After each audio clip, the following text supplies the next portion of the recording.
آزمائش تب شروع ہوتی ہے جب کوئی چیز جان سے زیادہ پیاری ہو جاتی ہے، جب اس چیز سے خود سے بھی زیادہ محبت ہو جاتی ہے۔ پھر اللہ اس محبت کا امتحان لیتا ہے۔ آخر تم اس چیز کے لیے کتنا صبر کر پاتے ہو، کس جنون کی حد تک پہنچ پاتے ہو، اور سب سے بڑھ کر یہ کہ تم اللہ کی رضا میں راضی رہ پاتے ہو۔ اللہ کو تمہاری عبادتوں کی ضرورت نہیں، اس کی عبادت کے لیے یہ سارا جہاں ہے۔ وہ تو بس تم سے محبت چاہتا ہے۔ بتاؤ پھر، جس محبت کا وہ حقدار ہے، تم اسے دے پاؤ گے؟ آزمائش تو مختصر سی ہوتی ہے، پھر وہ چیز دگنی کر کے واپس کر دیتا ہے، مگر تم یہ بات سمجھنے میں بہت دیر لگا دیتے ہو۔ تبھی تو تم اکثر بے سکون رہتے ہو۔ امتحان تو تب ہی ختم ہوتا ہے جب تم آگے بڑھنا سیکھ جاتے ہو۔ درد کی آخری حد بھی جو انسان چھو جاتا ہے، پھر اس انسان کو کوئی بھی روگ نہیں توڑ سکتا۔ آج اگر میری زندگی میں دکھ نہ ہوتے تو میرا خدا کے ساتھ دعا کا رشتہ کیسے بنتا؟ زندگی اندازوں یا وہموں پر نہیں بلکہ رب پر یقین کرتے ہوئے گزاریں۔ یقیناً اللہ آپ کی زندگی کو آسان کر دے گا۔ انسانی زندگی میں سب سے برا زمانہ وہ ہے جب لوگ دلیل سے نفرت کرنے لگیں۔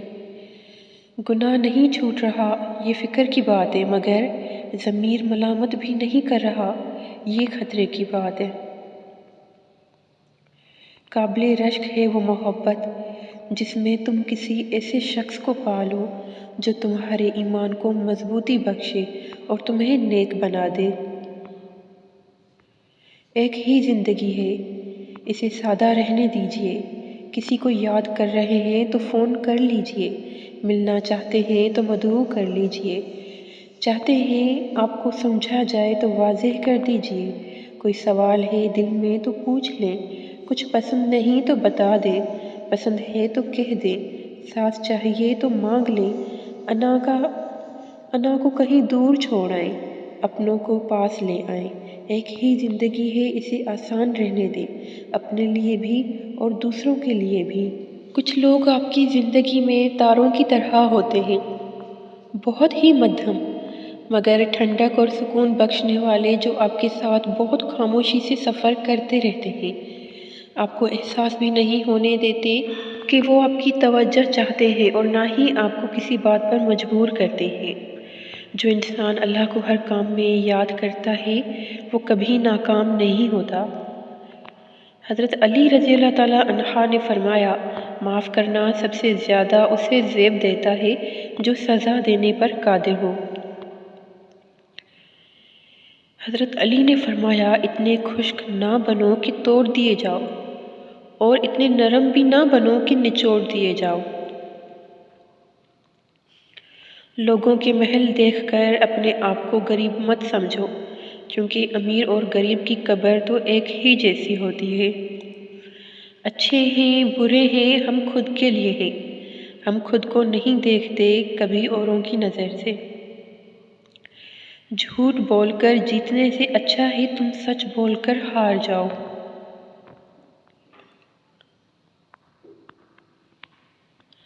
ہم اللہ تعالیٰ کی جس حد کو توڑتے ہیں انہی کے ذریعے ہمیں توڑ دیا جاتا ہے، لیکن ہم اپنی غلطی، اپنا گناہ تسلیم نہیں کرتے، بلکہ صفائیاں دیتے ہیں کہ کسی طرح ہم صحیح ثابت ہو جائیں۔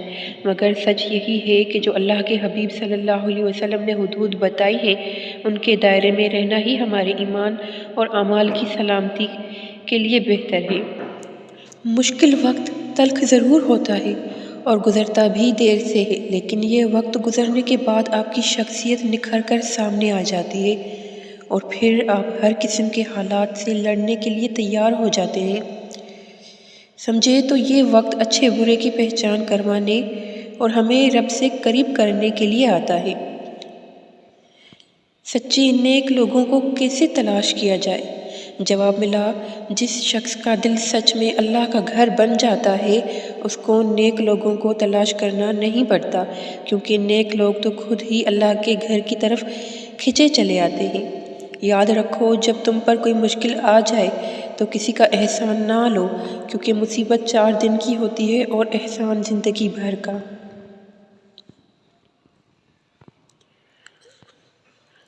فرمان مصطفیٰ صلی اللہ علیہ وسلم ہے کہ تکلیف کی گھڑیاں خطاؤں کو مٹا دیتی ہیں۔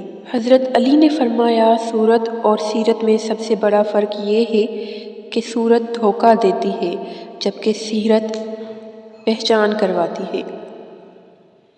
کتنا خوش نصیب ہے وہ شخص جسے گناہ واقعی گناہ لگتا ہو اور اس کے چھوڑنے کی تڑپ میں دن رات وہ دعائیں اور کوشش میں لگا رہتا ہو، دل میں رضائے الہی کا شوق اور زبان پر ذکر الہی کی عادت، دو ایسے کام ہیں جو کچھ کہے بغیر ہی مقابل پر واضح رعب ڈال دیتے ہیں۔